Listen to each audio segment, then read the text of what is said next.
గడ్డ సాయుధ రైతాంగ పోరాటంలో నేలకు ఒరిగినా గాని తుపాకీని వదలకుండా పోరాటం చేసిన గడ్డ ఈ రోజు మనం స్వేచ్ఛను అనుభవిస్తున్నామంటే ఈ రోజు ప్రజాస్వామిక రాష్ట్రంలో మనం ఈ రోజు మనగడ సాధించినామంటే నల్గొండ ప్రాంతంలో జరిగిన సాయుధ రైతాంగ పోరాటమే ఈ రోజు మనకి స్వేచ్ఛనిచ్చింది.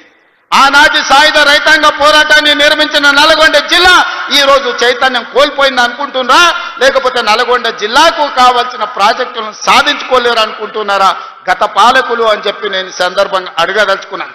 మిత్రులారా, 10 సంవత్సరాలు 20 లక్షల కోట్లు వాళ్ళ దగ్గరకు వచ్చినాయి.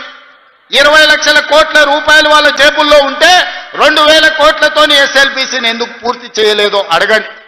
ఇవాళ ఈ ప్రాంతంలో ఉన్న సాగునీటి ప్రాజెక్టులు ధర్మారెడ్డి కాలువ కావచ్చు, పిలాయపల్లి కాలువ కావచ్చు, లేకపోతే గంధమల్ల కావచ్చు, ఏ ఒక్క ప్రాజెక్టు కూడా పూర్తి కాలేదు. 10 ఏళ్లలో ఇవాళ మనం పూర్తి చేయాలి అనుకుంటే కాళ్ళల్లో కట్టెబెట్టి కింద పడేయాలని చూస్తూ ఇవాళ మీకు ఎందుకు మెడికల్ కాలేజ్ కట్టలేదు?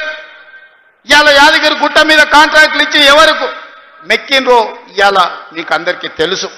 నేను ఆరోపణలు చేయదలుచుకోలేదు, దేవుడిని వివాదాలకు రాజకీయాలకు లాగదలుచుకోలేదు. కానీ అది ఊరికే పోయిందా?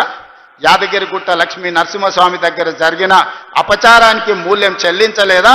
మన ప్రభుత్వం ఏర్పడ్డ నాడే బొక్కవోర్ల పడి మక్కెళ్ళి ఇరగలేదా? మీకు తెలియదా? చేసిన పాపాలు ఎక్కడికి పోవు, మన ఎంబడే వస్తూనే ఉంటాయి నీడలాక. ఇవాళ పాపాలు చేసింది కాబట్టి మీ పరిస్థితి గట్లయింది. నేను అంటలేని మాట ఆ పార్టీ నాయకురాలే అన్నారు. ఏమన్నారు మిత్రులారా? మా పార్టీలో దయ్యాలు చేరనే. సొంతింటి బిడ్డ టీఆర్ఎస్లు ఉన్నోళ్ళు దయ్యాలని చెప్తుంటే సమాధానం చెప్పలేక దయ్యాల నాయకుడు ఫామ్ హౌస్ లో నిద్రపోతుండు. నేను అడుగుతున్నది బీఆర్ఎస్ కాదు, డిఆర్ఎస్. డిఆర్ఎస్ అంటే దయ్యాల రాజ్య సమితి. అది ఇయాల అది భారత రాష్ట్ర సమితి కాదు, అది దయ్యాల రాజ్య సమితి. అందుకే ఇవాళ ఈ వేదిక మీద నుంచి తెలంగాణ ప్రజలకు నేను మాట ఇస్తున్నా, అవి దయ్యాలు కాదు, కొరివి దయ్యాలను వాళ్ళని పొలిమేర్లు దాటే వరకు తరిమి కొట్టే బాధ్యత 4 కోట్ల తెలంగాణ ప్రజల తరఫున మీ సోదరుడిగా నేను ఆ బాధ్యత తీసుకుంటా. ఖచ్చితంగా ఈ కొరివి దయ్యాలను పొలిమేర్లు దాటే వరకు తరిమి కొట్టాలి. దాంట్లో మీ సహకారం ఉండాలి. నల్గొండ బిడ్డలు ముందు బాగానే నిలబడాలి అని చెప్పి నేను మా మిత్రులకు విజ్ఞప్తి చేస్తున్నాను. ఇవాళ మిత్రులారా, నేను ప్రభుత్వ ఉద్యోగుల గురించి చర్చించినాం. ప్రభుత్వ ఉద్యోగుల సమస్యల్ని పరిష్కరించాలనే ప్రయత్నం చేసినాం.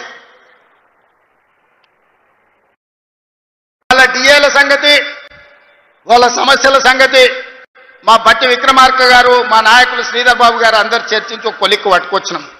ఇవాళ మాట్లాడుతున్నాడు వాళ్ళ సమస్యలు మీరు పరిష్కరించలేరు. వాళ్ళందరేమో హర్షం వ్యక్తం చేసింది. ఈ ప్రభుత్వ ఉద్యోగులను కుటుంబ సభ్యులుగా భావించి మా సమస్యలను పరిష్కారానికి ముందుకు వచ్చిండ్రు. మనస్ఫూర్తిగా ధన్యవాదాలు తెలియజేస్తున్నామని. సరే, ఆరోపణలు